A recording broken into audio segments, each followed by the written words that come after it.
Hey everybody, my name is John DePietro. It is my pleasure to welcome you to another segment of My Life with Kenny Rogers. But the interesting thing, folks, I want to set your mind at ease right now. It's not my life with Kenny Rogers, even though I do have a Kenny Rogers staff tour t-shirt on as a remembrance. But it's about the lives of our special guest, and our guest today is none other than Mr. Raindrops Keep Falling on My Head, Mr. B.J. Thomas, and we're going to get to him in just a second. But first, I want to let you know that if you enjoy this segment and want to see all the others that we've done, down in the bottom right-hand corner of your screen, there's a little button that says subscribe, a little red button. Hit that button, and then a bell will pop up. Hit the bell, and then every time we send out a new one, you'll be first to be notified. And remember, this special offer is not available in stores. It's only available right here during this series. So with that being said, let's bring in our friend from Texas via Oklahoma, Mr. B.J. Thomas. Hello, John. How you doing? Hey, we're doing great. Hey, welcome to a show about you, because not only do we want to talk about Kenny, and you go back, man, you go back a long, long time with Kenny, but we also want to talk about Raindrops. And, you know, I don't think anybody can mention your name anywhere without that song, not just coming into their mind, but singing a few verses of it, or at least a few bars. Yeah, I mean, that's been a fantastic thing in my career. I mean, I guess every singer wants to at least one time to have that across the board smash. And of course, I had been having hit records, and I was selling records at the time. I was with Scepter Records, and they asked me after I had Hooked on a Feeling, they asked me if I'd move up to New York City. And I had just got married, so Gloria and I moved up, and I started working with Mr. Bacharach, and I'd go by his apartment and we'd go over songs, and he was kind of writing me songs, and we were looking to put together a session for us to do something together. When and I knew something was going to come up sooner or later, and I was touring the Midwest, and they called me and said, BJ, now's the time. You're flying out to California, and you're going to do a song in a Paul Newman movie. And that's about all I knew about it. So when I got out there, of course, I quickly learned the song, and they might have sent me a tape or something, but I was vaguely familiar with it. And we were going to do the bicycle scene. And as it would turn out, I had just finished 3 weeks of one-nighters, and I had to go. Gloria flew out with me, and I went to the doctor. My throat was killing me, and I had an acute case of laryngitis. Yeah, my voice was completely shot. But when I went out the day before the session to rehearse with Mr. Bacharach, he never said a word. I didn't say anything either. I said, well, you know, he may just fire me on the spot, but I'm going to show up. And he never said a word. And as I found out later, he liked it. He liked the rough texture of what I was doing, and you know, it worked out pretty good. Now, isn't it rare that you get a movie and a song that are created together, as opposed to a lot of songs that are used in a movie well after they've become oldies but goodies? Yeah, I mean, this song was written especially for the movie. I think Mr. Bacharach had raindrops on his mind, just the word raindrops on his mind, and that's what he told Hal David, the great writer. And he said that what they wanted was a silly, frivolous song. And of course, I've had many conversations with both those guys, and Hal said to me, he said, hey, I don't write silly, you know, songs. And so he wrote a very simple song, which was his kind of knack. He had a way of saying some very deep, beautiful things in a very simple way. And of course, Raindrops says a very important thing, but they wrote it especially for the bicycle scene, while Butch Cassidy had a minute to be free and to be a real human being. And you know, they kind of invented the movie song, those guys, along with Mancini and some other people. Yeah, and that was cool. Paul Newman and Robert Redford that was in that, right? Yeah, I think that's, you know, of course, that was a big boost for the song. Not only was it composed and written by these two geniuses, Burt Bacharach and Hal David, it was in one of the best Westerns of all time, with Robert Redford and Paul Newman, and it had a lot going for it. Yeah. Now, you still refer to Burt Bacharach as Mr. Bacharach. Absolutely. It's got to Yeah. show the respect that you have for that man, where he picked you a relatively. Were you somewhat of an unknown, or were you at the top of the charts then? I'd had a couple of, I had a couple of million sellers, but nothing that was earth shaking. I had a thing called "I'm So Lonesome I Could Cry," and then I had a thing called "Hooked on a Feeling." Yep. And I was with Scepter Records, and Burt was a big part of Scepter Records because he produced and wrote most of Dionne Warwick's stuff. Yeah. And and I had, at the time, I was kind of working with him. We were looking to do a project together. And, he just, I was always in awe of him. I just worked with him a few years ago. We did the bicycle scene for Paul Newman's charity, Painted Turtle, which is a camps for handicapped children. And, he's still so handsome and charming. And, man, when he sits down at that piano, nobody ever played like him. And I was in awe of him, from the get-go. So that's interesting. Now, we were talking off screen a little while ago about you go back with Kenny to the 50s. Now, you're an Oklahoma guy, but you moved to Houston, and Kenny's from Houston. I think you're 4 years apart, and your relationship with Kenny predates Kenny Rogers. It predates the first edition. It predates the new Christy Minstrels. Yeah. It goes back to Bobby Doyle. Bobby Doyle.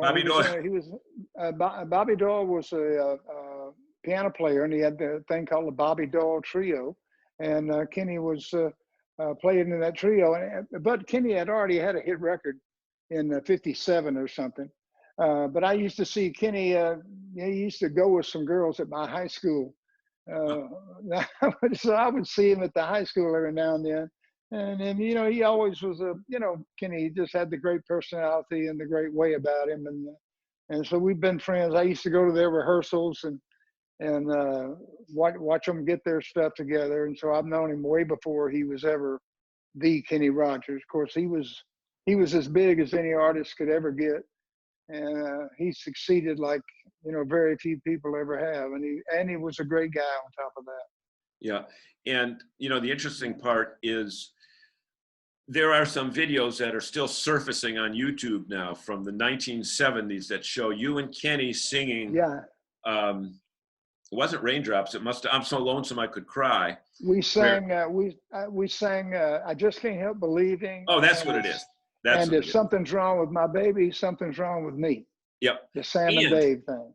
The interesting part about those is Kenny had dark hair, a dark beard, and he wore that, what he called later on, those fake glasses, and he had an earring just to be cool when the glasses didn't do anything, right? Of course, he always said that when he took the earring out and he took the glasses off and he cut his hair, that was when the real him kind of showed up, So he was always, we were all looking for a way to be the next guy or the whatever. And he was successful at that time. But man, when he kind of just said, "Hey, I'm just going to do it the way I do it," when he finally did that, that was his big breakthrough. And then I remember seeing you guys when you came to Worcester, Mass, or some people say Worcester, Mass. And you guys were doing 2 or 3 shows that weekend. And I met you after one of the shows and said, "My wife is a big fan. Would you call her tomorrow?" So I gave you my number. And sure enough, the next day you called. I answered the phone. Good. And said, "This is B.J. Thomas. We talked last night. Is your wife?" So I said to my wife, "It's for you." And she said, "Who is it?" I said, "B.J. Thomas." So she picked the phone up and said, "Who is this?" And you said, "It's B.J." And she said, "It can't really be you. Sing me a couple bars of Growing Pains." And you could have hung the phone up, but you did. And then you all talked. Well, I didn't blame her, but that was a good moment. I'm glad I could help you out there, make some points for you. So time on the road with Kenny was really short when you compare your career over all these years. It was said that you spent sometimes 300 days on the road. Now that doesn't necessarily mean 300 shows, but getting to a show, getting back from a show, having dead time between bookings, etc. But yet your marriage is still intact after 52 years. That's got to give you some award. Yeah, I think, yeah, well, I was a lot like most, like the Everly Brothers and many artists. When they first hit, they go to work and they don't stop working. Hmm. So that's kind of what I did for the first number of years. Was I stayed on the road, and of course Gloria went with me a lot. We had 3 days off, and I had I think, what did I have? I had $120, and we went out and stayed at the Caesar's Palace, and we got married. And I bought her I bought her a sweater and something to get married in, and I still had about $50 when I left. So it was a different time then. But we, we were in love then, and we're in love now, and we never gave up on each other. And she always really could see me for who I was, and you know, we've had a great marriage. Yeah. So talk about the triumphs, not the Yeah, motorcycles, but the triumphs, because that really started it all when you were, what was that, 63 years ago? yeah, at least. I mean, I think we formed the band in '59. I always thought it was '58, but my buddy keeps telling me it was '59. I still talk to those guys all the time, the guys that are still here. But I think that's one of the best breaks that I've had in my music career, was that I got in a band, because I could always sing a little bit, but I never had any idea about getting in a band or anything like that. And these guys were friends of my brother's, and he took me over and I sang a couple of songs, and the next thing you know, I was the band singer. And I think it was a great education and a great way to learn, what it's all about, holding up my end. It wasn't my band, it was kind of our band, and it was a great way to start off. Did you ever play an instrument on stage as part of your act? Yeah, I used to play a little guitar, and so I play guitar every now and then. But I never really became a great player. I never devoted the time it takes to it. But I kind of wish I had now. But I still can play enough to do this and that. to, to do this and that. Hey, a Yeah, couple people on social media, when I mentioned that I was going to be talking to you today, they sent me a note. Gerald Roy said, "Are you to say hello? And are you still playing golf?" yeah. I'm still playing golf, and I think Gerald Roy worked with the. You're talking about the guy that worked with Kenny. Yes, sir. Right. Yeah. Yeah. I still play golf. And of course, I haven't played in a while now, but that's the one thing I'm really looking forward to, is getting back out when it gets safe and playing some golf. Yeah. And then another person said, "Are raindrops still falling on your head?" But that's the gist of our conversation. So Yeah. Well, they are. Yeah.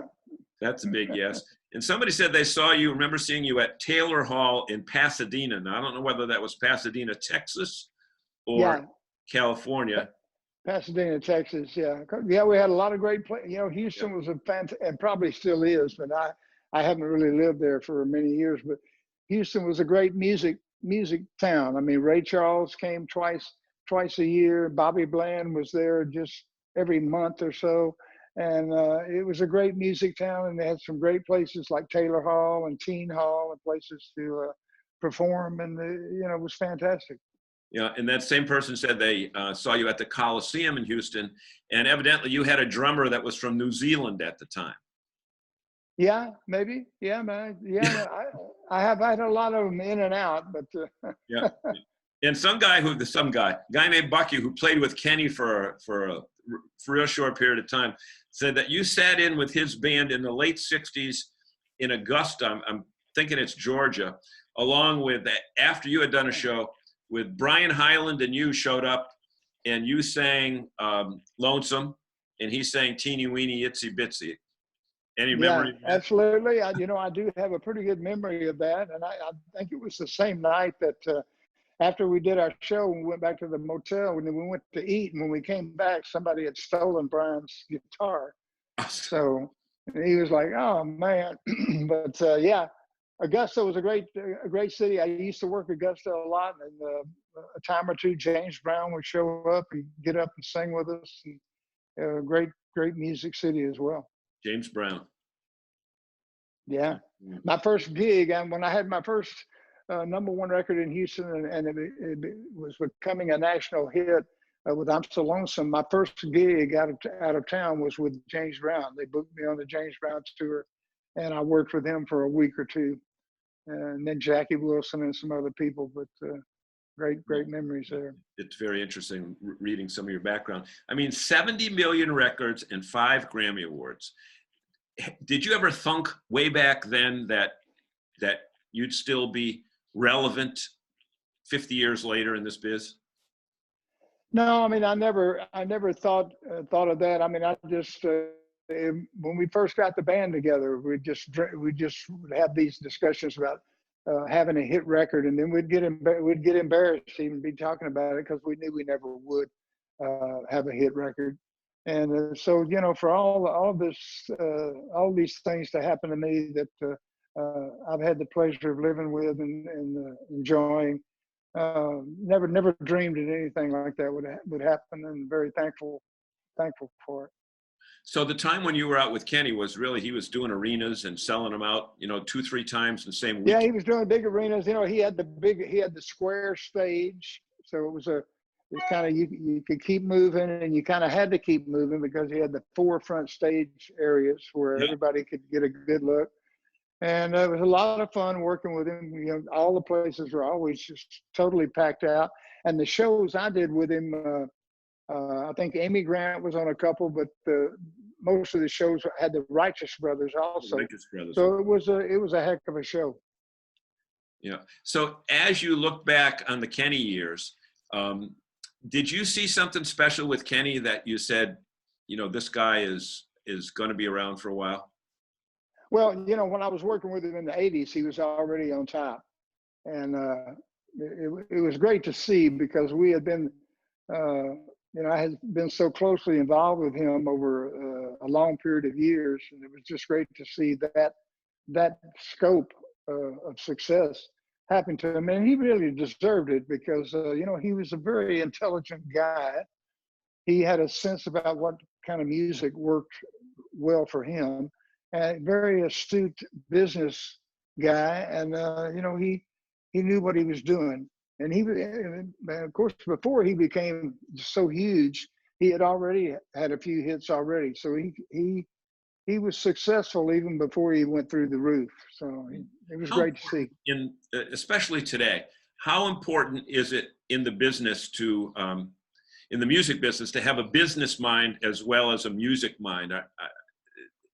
It's got to be. Well, it's tremendously important. It's more important almost than how good you can sing, because if you don't do your business right, it's all kind of goes for naught. Of course, we all know Mick Jagger is a great businessman, and that's a part of that success that the Rolling Stones have had over the eons. And Kenny was that way, and his manager, Ken Cragen, and his whole team, they were some really sharp people, very important.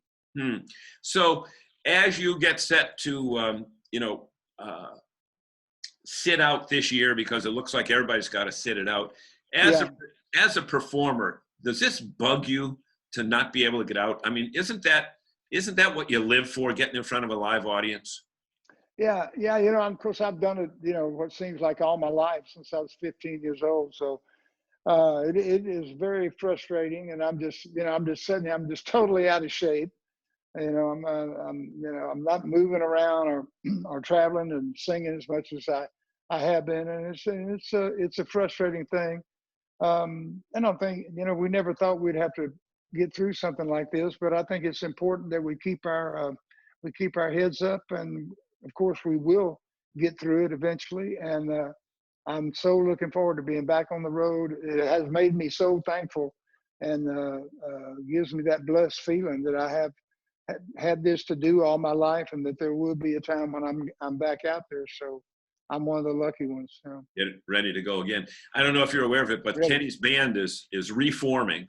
The original band is getting back together again, and there's a guy that Don Gatlin is going to be Kenny, although it's not going to be a tribute show because it really is the band that worked with Kenny for 40 years. But again, their same thing. They had a bunch of dates from June on that were all wiped out. And, you know, when you spend 100 days of your life on stage, forget the part of traveling back and forth.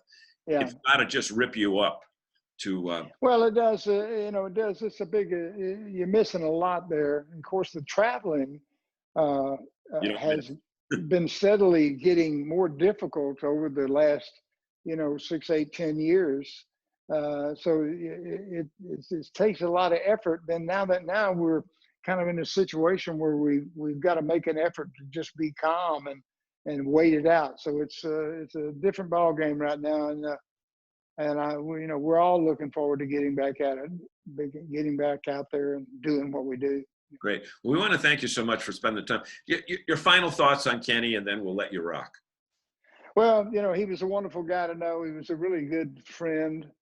When you know somebody for 50 years, 40, 50 years, you can really see who they are, and to stay friends that long is a testament to who he was. And I cared a lot about him. He always treated me great. Of course, he treated everybody great. And he's just a one-time artist. There won't be another guy like him.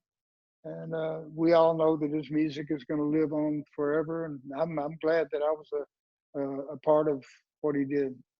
Great. Hey, we want to thank you so much. Mr. B.J. Thomas has been our special guest. And folks, if you like this segment, which I know you will like, what's not to like about it, right? Just hit the button on the bottom right-hand corner of your screen that says subscribe, and we'll get the next ones to you. And B.J. Thomas, thank you so much for being with us. And everybody, let's go out with a blaze of glory. All right, John, thank you, man. Thanks for supporting me and letting me be a part of the Kenny Rogers, your Kenny Rogers program, and hopefully I'll see you again. Thank you so much.